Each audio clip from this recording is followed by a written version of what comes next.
Welcome back, everyone.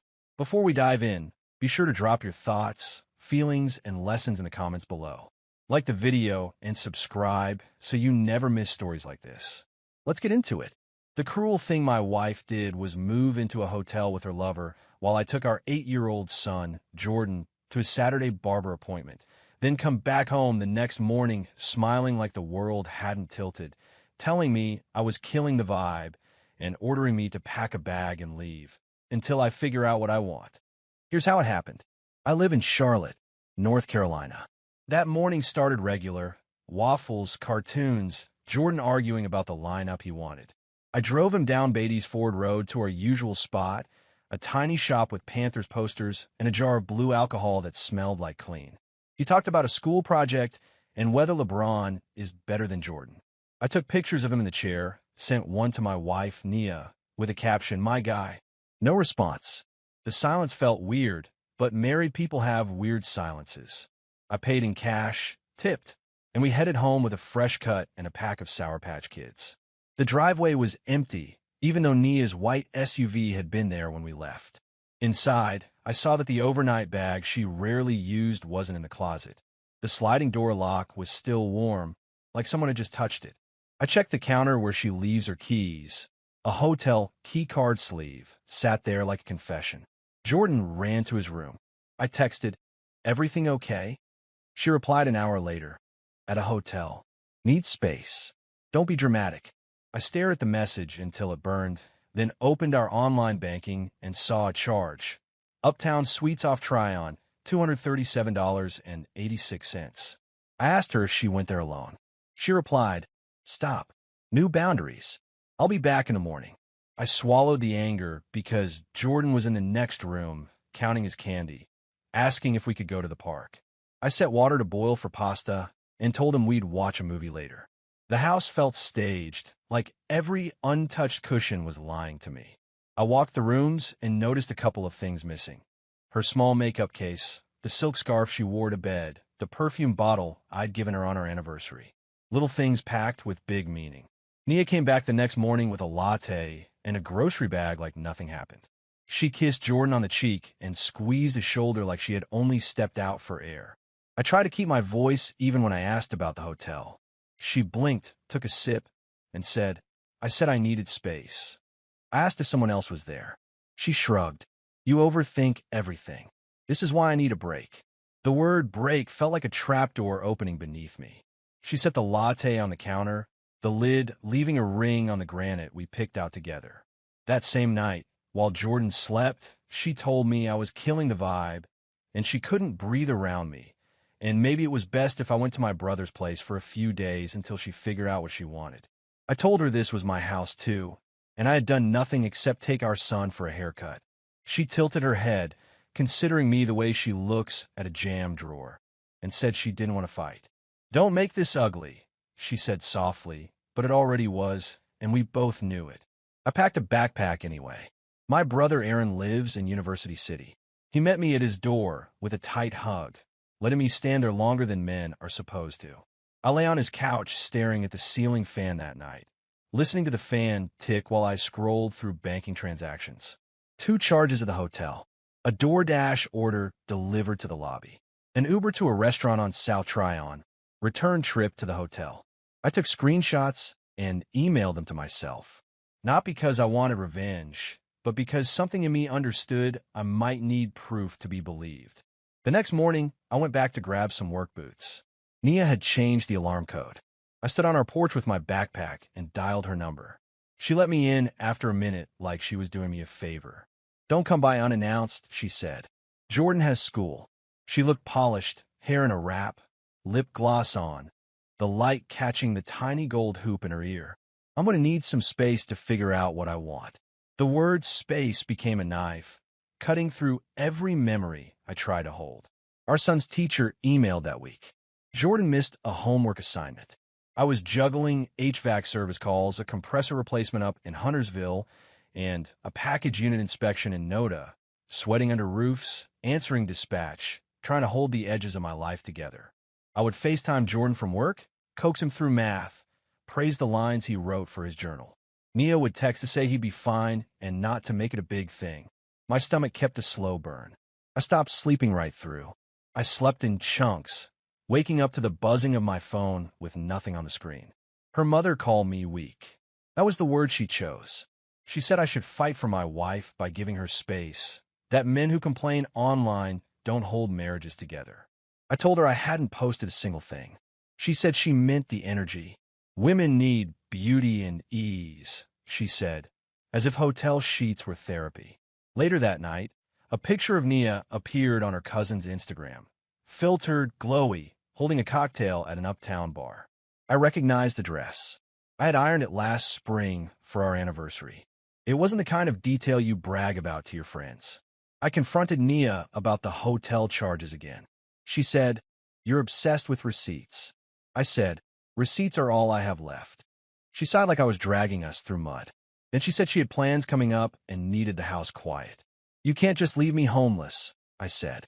"I didn't say homeless," she replied, voice sugar sweet. I said away. There are words that bend reality. Away. Turn my home into something I no longer recognized. She handed me a list. Days I should do school pickup and days I should not come by at all. The days I should not come by were circled. The lover finally got a name, by accident. Jordan called me from his iPad and said, "Mommy's friend Leon bought cupcakes." The name stuck in my chest. Leon. Nia said I was interrogating a child. I said I was listening to my son. She said, "You're making this ugly." I had told her from the start, I was not the man who checks phones. I was not out to shame her. But I became the man who collected statements, who took pictures of the hotel keycard sleeve and the DoorDash bag in our trash with the room number scrawled on it. I became a documentarian of my own slow collapse. The collapse sharpened when Nia told me I needed to leave for at least a month. I said, "That sounds like you want me gone." She nodded. "Yes, I want you gone, at least for a while." Her eyes were steady. She wasn't crying. She wasn't pleading. She wasn't torn. If there was a story she was telling herself, I wasn't in it except as the obstacle. I packed up my boots, my uniform shirts, my toolbox, and a photo of Jordan at Carowinds with cotton candy in his teeth. I tried to take only what I needed because in my bones I hoped this was temporary. At errands, I made coffee in a dented pot and scrolled lawyer sites. My foreman, Patrice, noticed I'd missed 2 morning safety huddles and asked what was going on. She didn't pry, but she looked me in the eye and said, "Get your documentation. Don't argue. Paper is neutral." That night, I called a quiet attorney in Uptown named Cecil Robards, recommended by a co-worker who had made it through a rough divorce without burning his life down.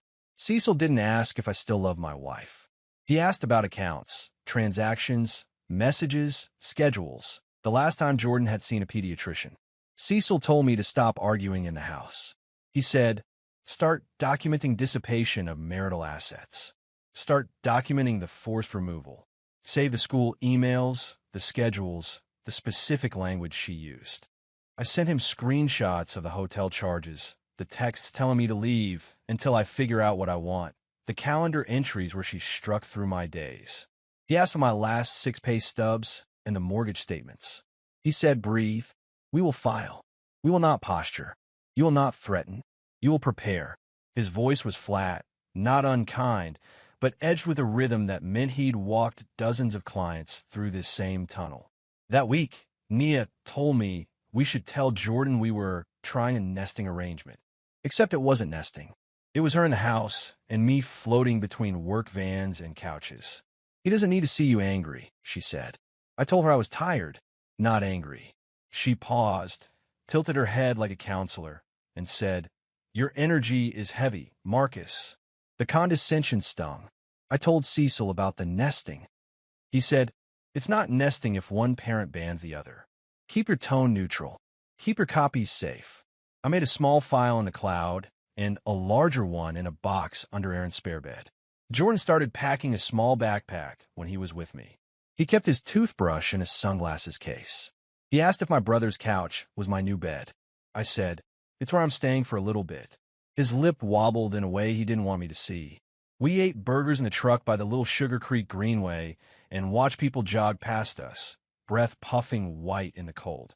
He fell asleep leaning against my side, Sour Patch Kids welded to his palm. I took another picture, and I did not send this one to Nia. The first temporary hearing date was set for 5 weeks out. 5 weeks can feel like an abyss. I worked. I drove. I tried to keep the oil changed and the invoices clean and my head clear. On a Tuesday, the school counselor called to say Jordan had been quiet in class and had drawn a picture of a house with 2 doors and none of them open. I thank her for letting me know. I forwarded the email to Cecil. He replied with a single line, "Save.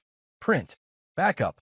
Then he called and told me how to arrange a parenting schedule on paper, how to ask for what was reasonable without sounding like I wanted to take a child away from his mother. The weekend before the hearing, Nia posted a photo of a charcuterie board by a hotel window. I recognized the skyline angle. It meant the room was high enough to see the Bank of America Tower, a little off-center. Leon's watch band reflected in the glass. I didn't comment. I closed the app and went back to studying for an HVAC certification that would push my pay bracket into a level lower lawyers call not rich, but steady. I memorized voltage drop formulas while a piece of me felt like wet paper. I didn't text Nia.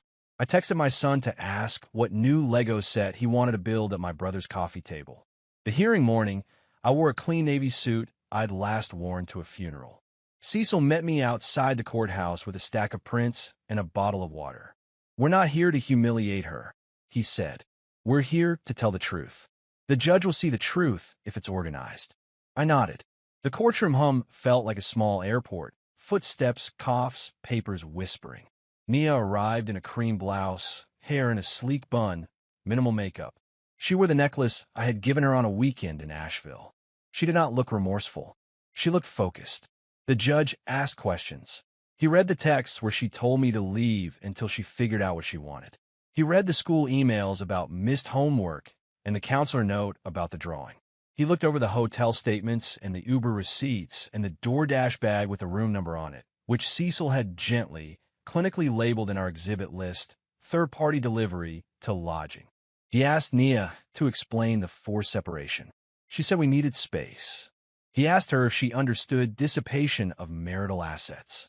She said it sounded like something I would say. The judge granted me primary custody, child support, and exclusive use of the house, effective immediately. He cited Jordan's stability, the forced removal, the documentation trail. He spoke in careful, measured syllables, and I heard the words through a tunnel. I didn't gloat. I didn't smile. I nodded once. Nia's mouth tightened, a tiny furrow appearing between her eyebrows. In the hallway, she handed me the house keys without looking me in the eye. She adjusted her bag and said, "You made this so ugly." I said nothing.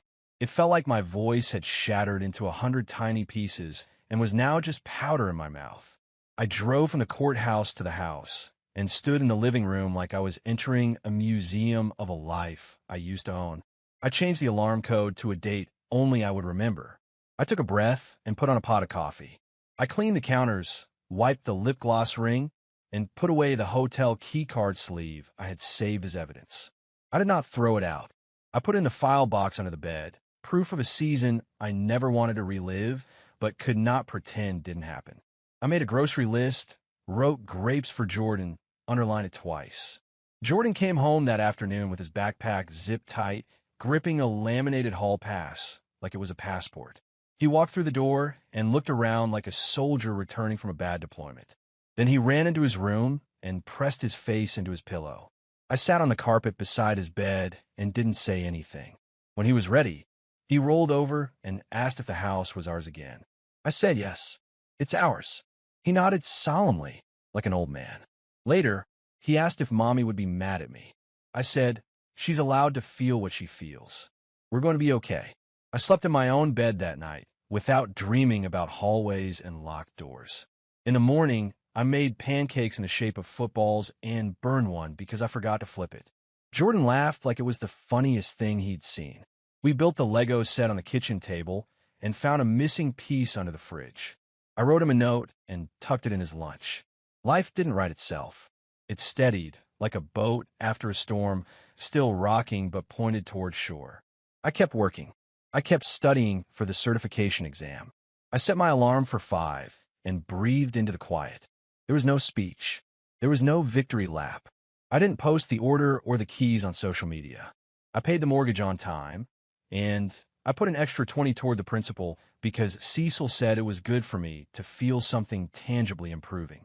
I started running again along the greenway before sunrise, letting my breath catch, letting the cold bite my cheeks until I felt present in my own body. I made a cleaning schedule because the house had grown feral in the corners, dust behind the TV, crumbs in the couch, a hair tie that wasn't mine under the bed. Nia texted about logistics, exchange times, school events, a dentist appointment she had forgotten to schedule. She did not apologize. She did not acknowledge what had been decided or why. Her messages were brisk, businesslike. Dropping at 5. Don't forget, hoodie. Leon will pick up Friday.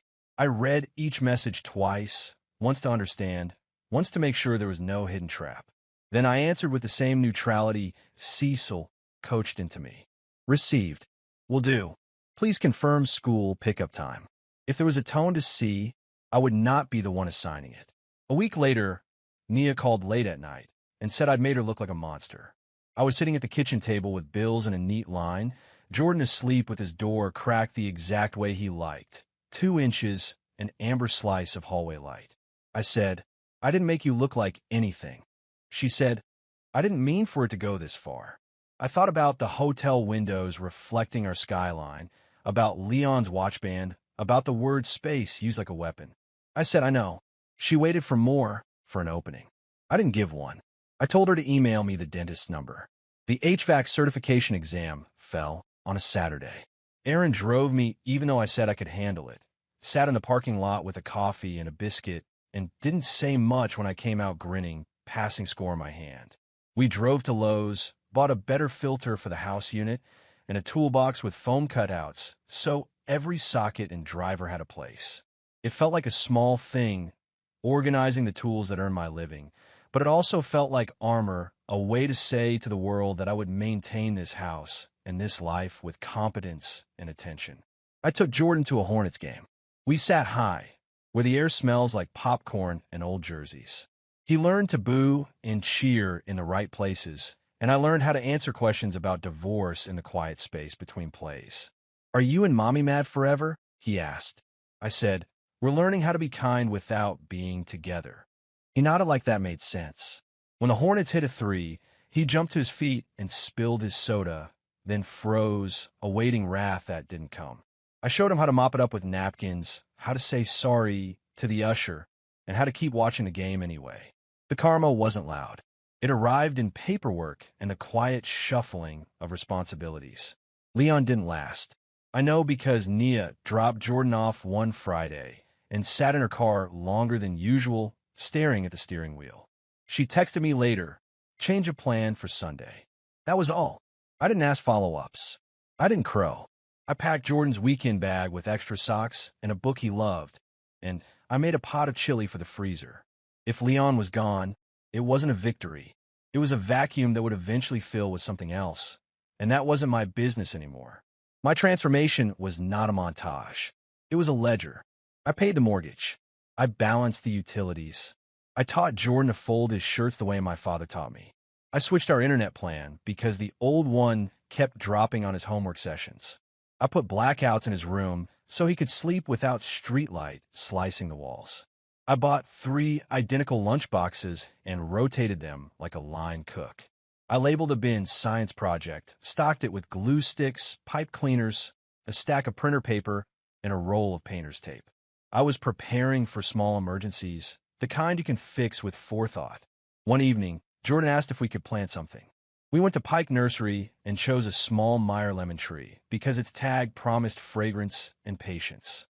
We carried it home in the truck bed like it was fragile, set it near the sunniest window, and read the care card twice. Every weekend, he checked for new leaves. Every failure, yellowing, a tiny leaf drop, he took personally. I told him sometimes living things adjust slowly to new light. He said, like us. I said, exactly like us. We watered it together, both of us careful not to drown it with love. My foreman recommended me for a supervisor track. It wasn't monumental. It was steady. It came with a modest raise and a little authority to train new techs. Teaching felt good. Telling someone else how to safely discharge a capacitor, how to listen for the faint rattle of a failing fan blade, made me remember what it meant to learn slowly and then suddenly understand.